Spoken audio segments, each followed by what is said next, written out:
মাস বয়সী প্রতিটি শিশু। এবার প্রতিমন্ত্রীর পদমর্যাদা পেতে যাচ্ছেন চট্টগ্রাম সিটি কর্পোরেশনের বর্তমান মেয়র ডাক্তার শাহাদাত হোসেন।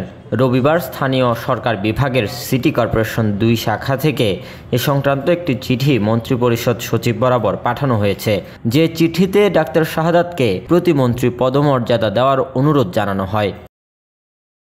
এর আগে 2021 সালে সিটি কর্পোরেশন নির্বাচনে আওয়ামী লীগ প্রার্থী রেজাউল করিম বিজয়ী হন। তবে কারচুপির অভিযোগে মামলা করেন বিএনপি প্রার্থী ডাক্তার শাহাদাত হোসেন। মামলায় তিনি অভিযোগ করেন 3টি কেন্দ্রে শূন্য ভোট দেখানোর পর 28টি কেন্দ্রেও তাকে শূন্য ভোট দেখানো হয়, যা অকল্পনীয়। এ মামলার রায়ে 2024 সালের 1 অক্টোবর চট্টগ্রামের প্রথম যুগ্ম জেলা জজ ও নির্বাচনী ট্রাইব্যুনালের বিচারক খায়রুল আমিন ডাক্তার শাহাদাতকে মেয়র হিসেবে ঘোষণা করেন এবং রেজাউল করিমের জয় বাতিল করেন। পরে 8 অক্টোবর ইসি থেকে সংশোধিত প্রজ্ঞাপন জারি করা হলে 3 নভেম্বর তিনি শপথ নেন। এর আগে চট্টগ্রাম সিটি কর্পোরেশনের ইতিহাসে মাহমুদুল হাসান চৌধুরী, মীর নাসির উদ্দিন, এবিএম মহিউদ্দিন চৌধুরী ও রেজাউল করিম চৌধুরী প্রতিমন্ত্রীর মর্যাদা পান।